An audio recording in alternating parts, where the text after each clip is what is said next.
There it goes. Well, thank you all for joining us tonight. My name is Clint Stanford. I am the 2024 chair for the Emerging Professionals Committee with AIA Houston. This is a Q&A session over the application for the Ben Brewer Award. I am going to just kind of have a quick little blurb here, and then we'll get on to our panelists here that we have to kind of talk about themselves with also receiving this award. And then we'll get into some Q&A with any questions any applicants have for the panelists. So I'm assuming that everyone here is familiar with the Ben Brewer Award. Most of y'all have probably already started your application. But just in case, the Ben Brewer Award is named in honor of Ben Brewer, SAIA, for distinguished service to the profession and his significant influence on young professionals. So this award it doesn't just recognize excellence in ability, exceptional work, and significant contributions in the practice of architecture. Sorry, the way that came out was a little weird. It recognizes those items. So the jury is going to be looking at the different contributions to the team activities as well as individual efforts in their evaluation process. And they're not just looking for the recipient's accomplishments, but also their promise as well. In case there's anyone that is wondering, this did go from the once you get your license to 10 years, that has been changed to once you've been licensed for fewer than 120 months, and the months do not need to be consecutive. And this adjustment was made because there are several people in our profession that do take time away from the practice during their initial stage of their career. And there's differing reasons for that. But this change was made to kind of accommodate that. Let's see here. So we have three lovely panelists today. All three of them are past receivers of the Ben Brewer Award. Could y'all please go and introduce yourselves, as well as the year you received the award and a brief little snippet of kind of like the reason you received the award. I guess, Michelle, would you mind starting? Yeah, I'm the 2022 recipient. I'm Michelle Old. My focus on my submission was design. I should add, so I'm been in the profession for now, I've been told this week, 16 years. And in those 16 years, I've been a designer and have done kind of a range of projects, small, big, different budgets, all that kind of stuff. And I'm also do public art as well. So not just architecture, but in all of that, it's all very much engaging to community. And so I was able to kind of go in that route and really talk about design and like, how does that impact our end users and just anybody that's, experiencing buildings. Thank you, Michelle. AJ, can you start us off next? Good evening, everyone. I'm AJ Sesteta. I'm a principal at DLR Group. I won the Ben Brewer Award in 2021. So the focus of my submission was largely contributions to the profession. I'm a second-generation architect. I started working with my father right after graduating high school. And one thing about working with him for as long as I did, he never really was involved in the profession. That was not something that he had time to do really as a small firm owner. So I really kind of made a commitment to myself that when I did make it through the ARE and I got my license, I would get involved and I would be committed and see how that worked for me and for the profession. So the first committee I ever chaired was called at the time the Intern Associates Network. It essentially was a network geared towards emerging professionals. This was, at the time, it was more focused towards candidates for ARE, which we've since evolved that to include young architects and candidates as well. But I served on that, and that kind of started my service with AIA Houston. I've been on the board since, or I was on the board since 2016, and I rolled off last year. I've also been involved in the state and national levels. For state, I was the Young Architect Regional Director for a couple of years. I think that was 2016 and 2017. And then I moved on and became the PR director for YAF National in 2018 and 2019. So all of those things were kind of how my submission was put together. Thank you, AJ. And then Melvin. All right, hello everyone. I am the 2023 Ben Brewer Award recipient. My name is Melvin McLemore. I am a project manager and senior associate at Moody Nolan. Been practicing for going closer to 15 years now. I have actually thought a lot about like what was the like the deal maker for me getting the award, because I chose to go in a direction in putting my submission together regarding the beyond. I wanted to put something together that talked about what my contributions have been to the industry outside the job I'm paid to do. So a lot of my focus was on my volunteerism, the different programs I've been engaged in my time with the AIA, which some of my early interventions were part of co-founding Women in Architecture Houston. Also being a part of the Regional Texas Society of Architects DEI committee. I was a co-chair on that for about 4 years.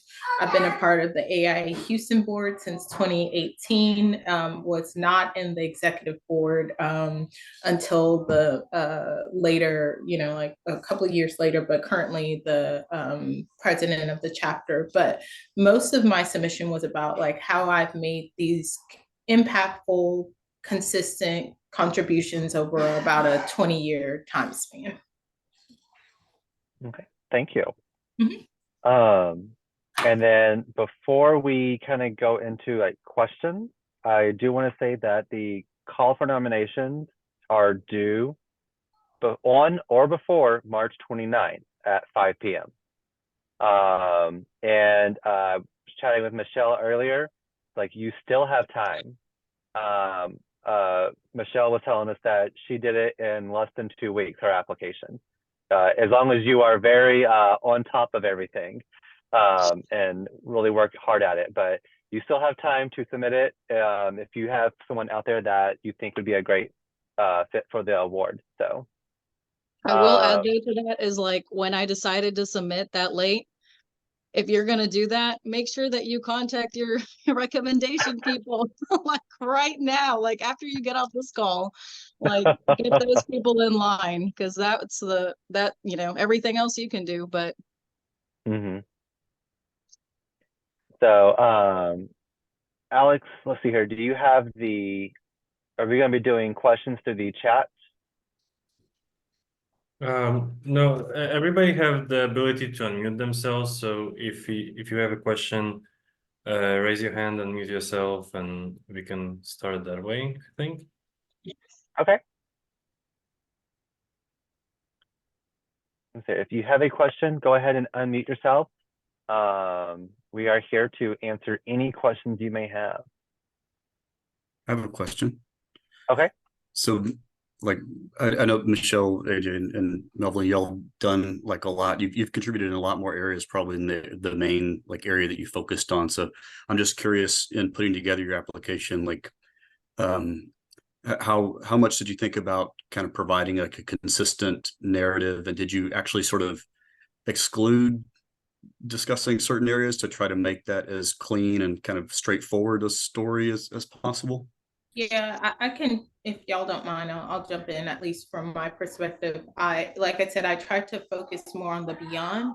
So I kind of reduced my work contributions. Like at Moody Nolan, I have been involved in a lot of stuff, and I lead our design studio, but I didn't want to make my submission oriented to that. So I put the the professional work towards the back, and I focused on a lot of my volunteerism up front. And Also, someone gave me a really good tip, and I've kind of shared it with a couple of y'all on the call.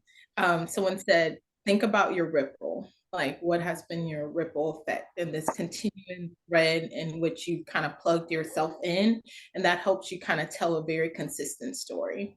And that advice, maybe it's too vague for some, but for me, that made a huge difference in how it was, how it came together at the end. I was thinking about consistencies and reinforcing similar themes along the way. I can talk about my experience. I definitely went into it as like what was kind of my concept, or like I found that one thing that is what I'm passionate about in architecture. And then everything else, I just kind of almost analyzed everything and kind of portrayed that in that lens, because ultimately, like what you're passionate about, like will essentially come through that way. And so everything was, I didn't actually neglect anything necessarily. I think some of maybe like I didn't highlight everything. Like when you do the narratives, I was very specific on what I put there. But then when I did the accomplishments list, I did not like, I left everything in on the accomplishments. But then my narrative really would hone in on that one concept or thing that was driving me throughout the career. And so my advice would be find that thing that kind of like weaves through your career and then make everything work for it, because it probably already does. You just don't know because you haven't sat down and maybe like got it all down.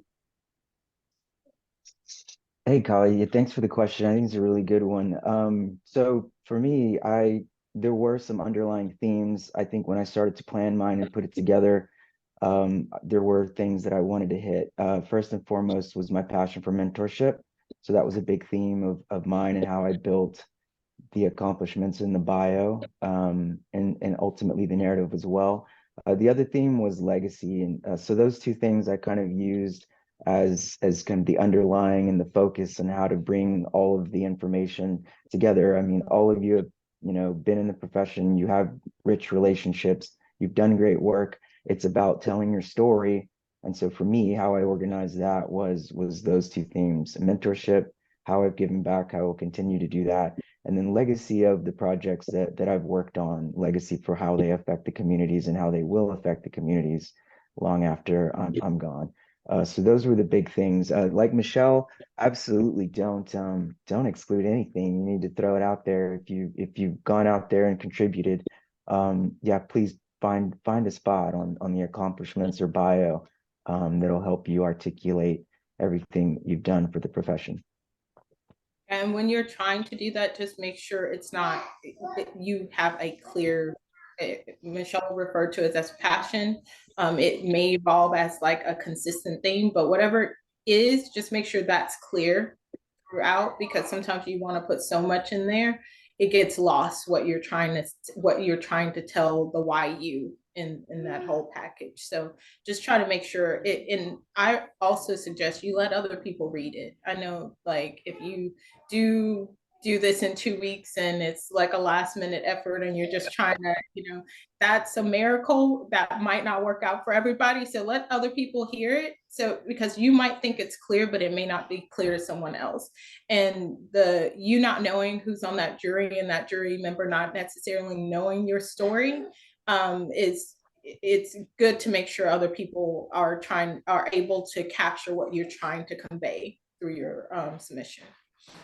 And I would say the 2 weeks thing, like it worked out for me, but I kind of went in on it like, oh, I'm going to try this out. And then if it doesn't work out, I'll use it next year and like see how to grow it. So if you have the opportunity to be able to submit now, I would go ahead and try. And then it's almost like a run to like, a future year if you're not kind of up yet. Absolutely. I think that's also key. Just think of it, if there's a lot of great people going and it's kind of like the luck of the draw. You don't know what what resonates with them. But if you have an aspiration to try, just go for it and see how it works out. And if it doesn't, learn from it, build on what you already have there. You're not going to be starting from zero. So it's always better to give it a shot. One thing I also thought of, following up on Colleen's question, is those themes and the idea of organizing your narrative around those. It's also a good idea, as Michelle brings up, when you're getting your reference and recommendation letters. A lot of times, said person will ask you what are we hitting on? What are the themes we're hitting on? Whatever you've decided you're going to put in the submission, it would be great if those could be supported.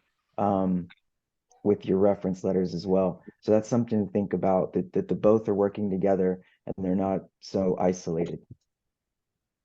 All right. Well, thank you all for those responses. I think Laura, you have raised your hand. Do you have a question?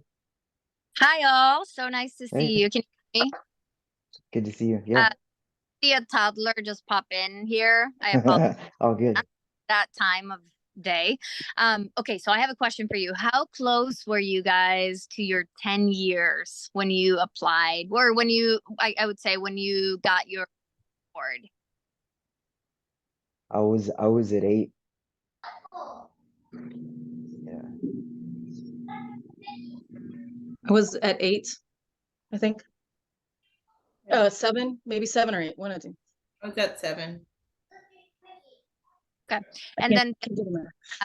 the jurors that get, and maybe this is a rusty question, but how do you select the jurors? Because I heard a rumor that they're not from Houston, but I'm not sure. Yeah, that's not a rumor. That's a fact. They're not from Houston. We make sure that they don't know you. So I actually don't select the jurors either. We don't have anybody from Houston that selects them. What I do is I call one of my colleagues at another component, another large chapter, and they put together a jury. Typically, I tell them I give them what you see is what the awards are. I also ask them to choose a jury that is diverse in practice area, all the diversity areas, practice area, age, from fellows to associates, gender, ethnicity, as diverse as they can possibly get, with 3 to 5 people.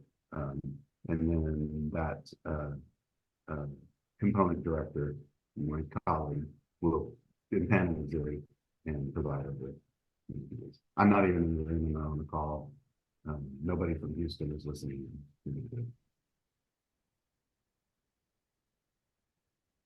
A couple of other things I can add about that. There's a very specific way, very specific reason we do that, and it's because we don't want biases. Well, I know this person, and I'm going to add stuff to their submittal. We don't want folks to be able to do that.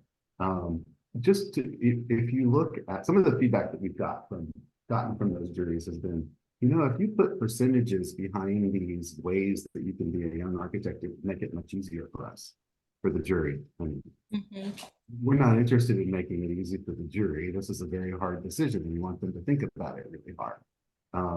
I think one of the reasons this is a really good panel for this is because these are 3 very different people with 3 very different stories and 3 very different reasons for winning this award. And it just so happens that they're the last 3.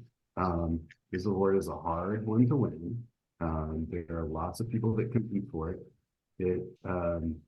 If you look at the criteria that we have, it's almost as if there's no criteria. And the reason for that is the criteria is there are so many different ways that you can be a great young architect, whether it's what you've done in the community, what you've done for AIA, what you've done for your firm, winning design awards, all of that stuff goes into this. I appreciate what everyone has said about being focused, because focus equals impact, but you do want to make sure you put in all of that stuff that you don't leave anything out. Because what we hear from juries, well, this person was really strong here, but had none of this other stuff. And when I get that feedback, I'm like, well, actually they do, they just didn't put it in their submittal, and I can't do anything about that. You have to put it on the submittal. Noveling said Ripple, a good tool to use. That's a great, that comes from fellowship applications. This is very different than a fellowship application. Don't look at it that way. But looking at Ripple and impact and effect, a good tool to use for that is ask yourself, so what, in everything that you're putting in. So what did that accomplish, and how did it affect the profession? what did that accomplishment do for my firm? What did that accomplishment do for someone else? That's what language really will help you frame your thinking and move things along. I think that was great that you touched on that just a second ago, Rusty, because the first year I went after it was 2022, and I didn't get it that year. But that same year, I used that submission and I got the regional award. And there you can kind of look at the criteria between the different awards. And if you want to go after another one, it doesn't mean you can't get the other one if you didn't get your local one. And if you curate it the right way, you could probably transfer a lot of that into the next submission if that's something you aspire to do. Yeah, TSA's criteria is much different than ours. Mm-hmm. But if you look at them, you could probably reuse a lot of your content. Yep. Laura, back to your question. It's an interesting question. I don't think there's a magic number for one to like think, oh, I hit 4 or 5 and whatnot, and I should go. I think it just depends on you and what you have done up to that point. I wouldn't wait too long.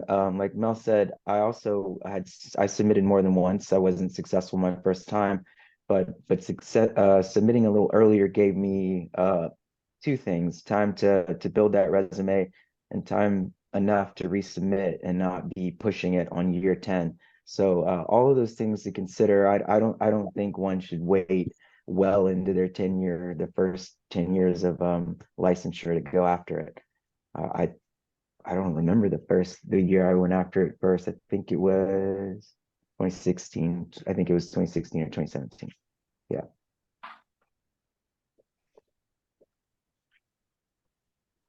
Thank you for that. For sure. Thank you, Laura.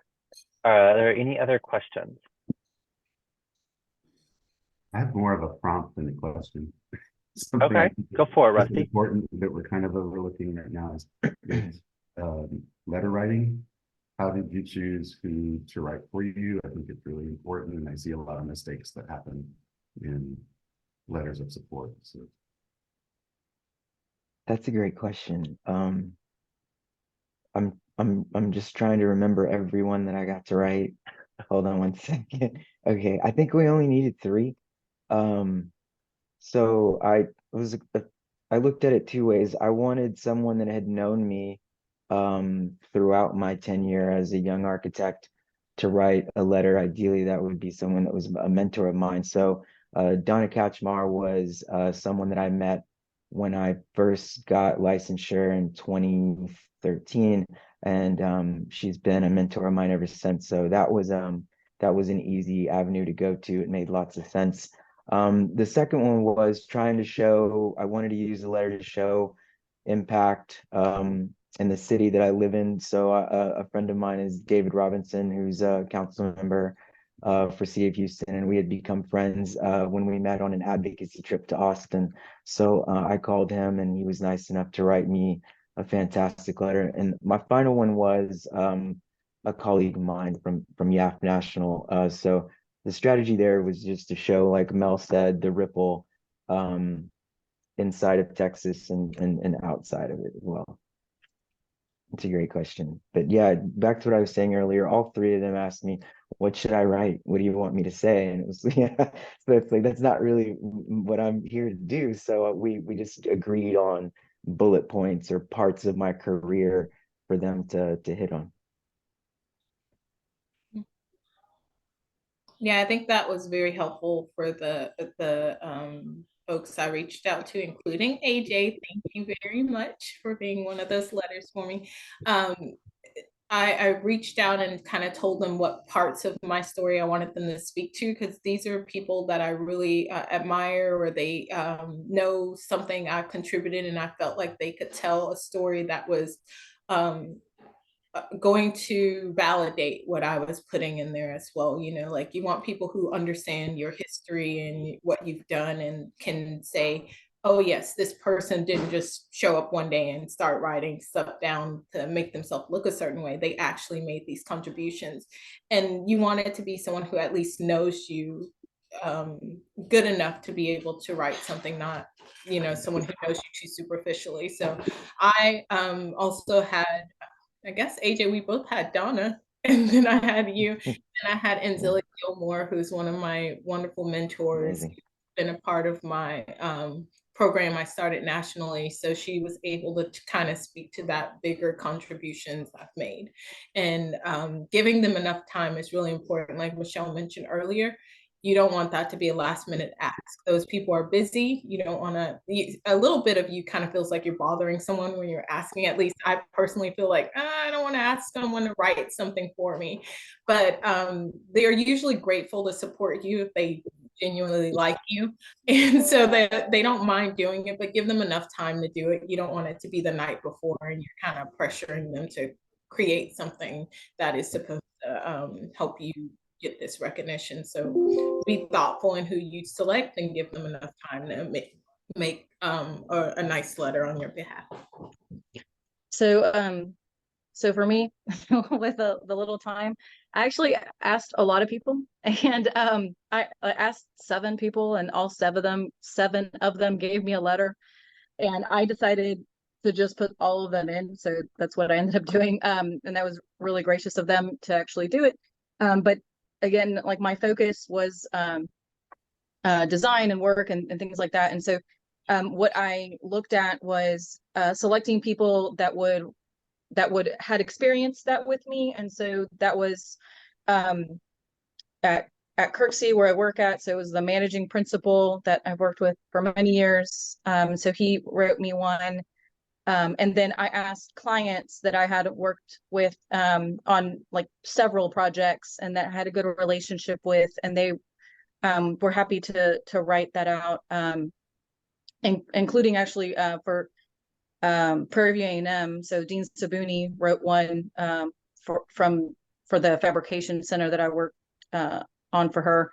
And then also consultants, because I did my focus was design, but it was also like I kind of picked 3 words: design, collaboration, and community. And so in that collaboration, like it takes a village to get a design out there. It's not a one person thing. It's not a cape thing.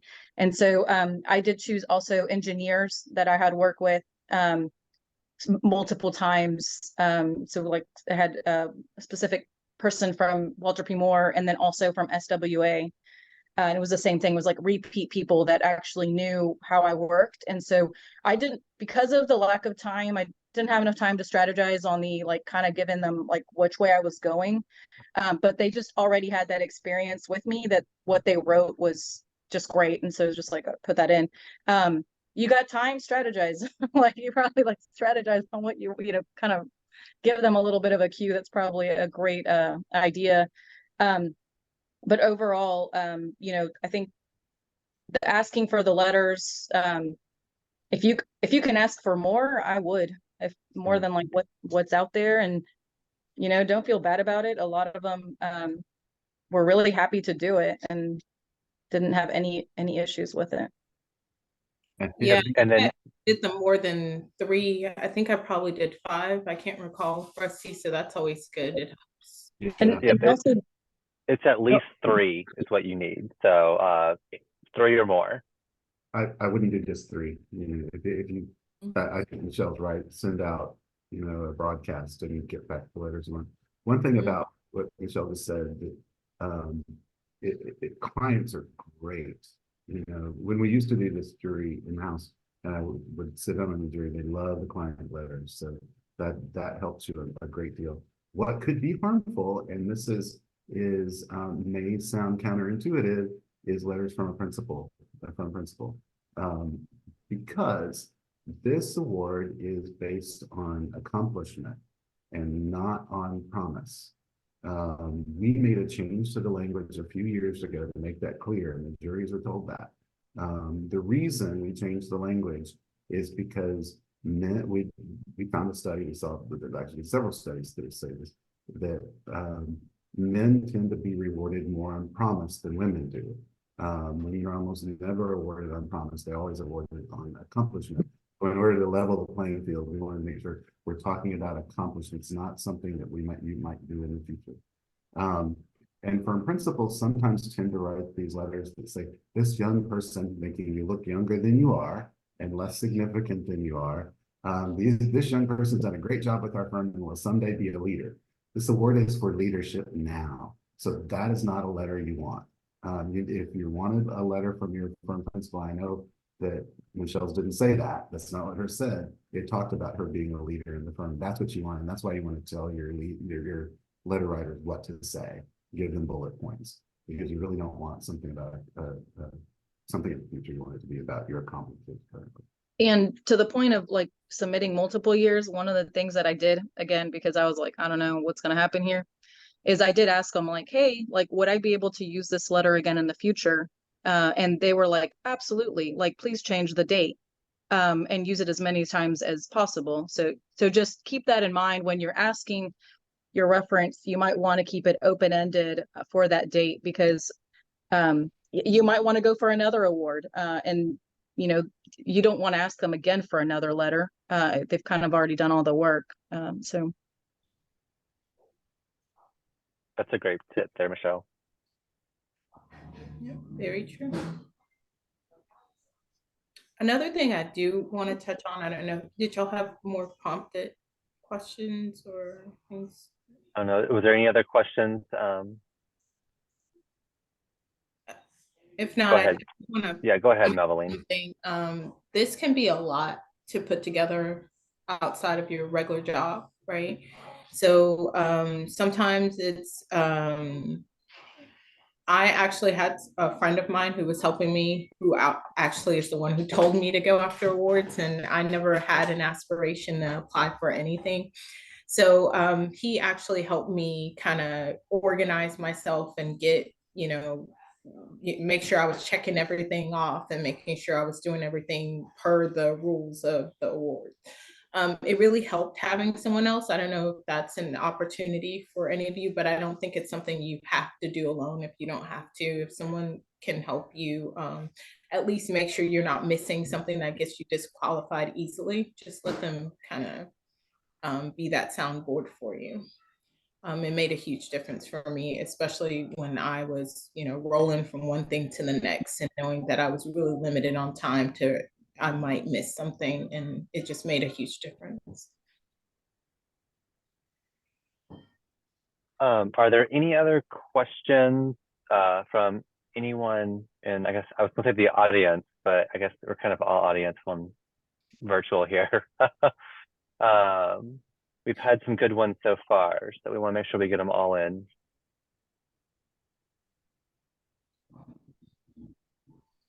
You know who else makes a great letter writer that we haven't talked about? Your competitors. I've seen some great letters in these submittals that someone asked a competitor who wrote a letter for them that said, I compete with this person for jobs all the time and they've made me a better architect. That can be powerful. It's interesting. Cool. Yeah. I don't see. Oh, go ahead. Past submissions, right, Rusty? Like looking at other people who've gotten the award and seeing how their packages came together are helpful for many. Like I've sent it out to at least 4 people who've asked me, and I think that's a good practice, especially if you're listening and you hear someone who's kind of how you feel like you're going to craft yours is similar to theirs. It doesn't hurt to ask if it's something they're open to sharing. And there are 2 of them well. posted. Yep, there's 2 posted on the website right now as well for you to download. Sorry, AJ, you were saying something? Sorry. No, she's right. I've shared mine multiple times as well for several people that were aspiring to get this. It's good practice. People shared their submissions with me before I submitted as well. It's really helpful. I think the looking at, you know, looking at submissions from the past, I think it can be good, but I think it also could be a detriment. Like if you're trying to craft your own piece and you might get too stuck on looking at what someone already has done and how they've won. I would say like, yeah, if you need to peek at it, of course, and like see, kind of try to understand the content and like what they achieved with it. But I wouldn't try to model after any previous submission, because you're showcasing yourself, and you kind of need to have that vision for yourself. And I think sometimes looking at other stuff can be, or at least for myself, I know that it can be kind of it can complicate things, make me think too much about it. That's a good point, Michelle. Yeah, I think you want to be more kind of inspired and kind of see how they went about it, but it absolutely needs to be your voice. So you Exactly, just yeah. need to figure out what that looks like and what that sounds like. Yeah, I think it's kind of like, when you're putting your own portfolio together, you sometimes see someone else's and you're like, oh, I should have pushed mine even further. And I think that's more of what you get out of that exercise, just trying to know how to tell a really holistic story. You're trying to win an award for what you've done. And obviously, that isn't going to shine through if you're trying to mimic someone else's. But at the same time, you may have the bar really, really low. And it is good to see how you can push it even further. So we're all pretty creative people. We all know what, how you sell things. And in this instance, you're selling your story, you're selling the why you. And it's just, if it works for you, it works for you. If it doesn't, kind of do what works best for you. I'm so glad you said that. One of the biggest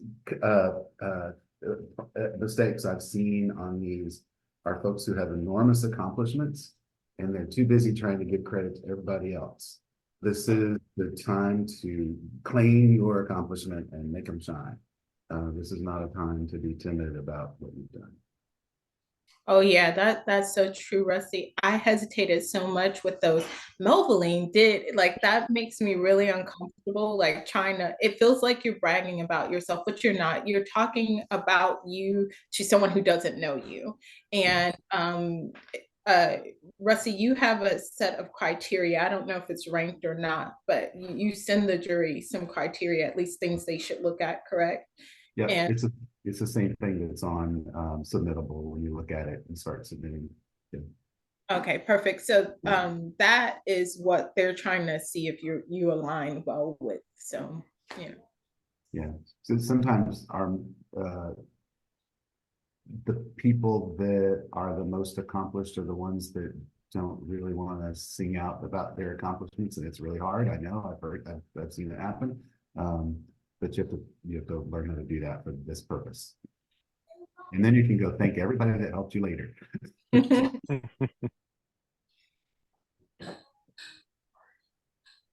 So let's see here. I mean, we are getting close to the end of our time, but are there any other questions? I know we didn't really have any the last time, but I wanted to ask again in case someone thought of something. Okay, I guess there's no more questions. I do want to just say it again that the call for nominations are due on or before March 29th at 5 p.m.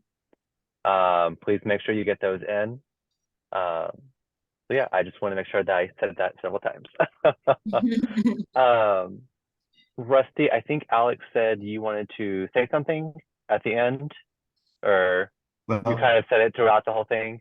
Yeah, I've gotten it all out there. Okay. Okay. I don't need to end this. You can end it on your. Okay. Well, thank you to our panelists. Thank you all for all the advice y'all have given tonight. Like Alex has said, this was recorded, and it will be located on the website on the Emerging Professionals Committee tab or web portion of the website. So please refer back to this if you could not remember anything, or if someone that you know could not attend tonight, please just pass it along to them as well. Okay, I lied, Clint. I do have one more thing I want to say. Okay. Because this is recorded. Well, two things. One is that if the people on this call are like me, they'll think of the question they should have asked as soon as they get off of this call. If you do that, you can call any of us, Alex, me, Clint, any of the prior winners, and ask your question. That's fine. Or if there's a question that you didn't feel comfortable asking because we're recording, that's perfectly fine too. Call me in the morning. I'll be happy to answer your questions. That's what we're here for. And Rusty, they're always welcome to, if they don't make it through and become the recipient this year, they're always welcome to reach out to you to review theirs, correct? Absolutely. Yep. Absolutely. Okay. Best of luck, Alex? everyone. Oh, Right. Alex, did you have anything to say before we end? No, thank you so much for coming. I will be emailing everyone the link to the page where the recording will be located. And thank you again for agreeing to be panelists. And I look forward to receiving all the submissions. Alrighty, well, thank you all. Y'all have a good rest of your evening, and I guess we'll see y'all again at another event. Okay. Bye, everyone. Bye. Bye, everyone. Good luck. Bye.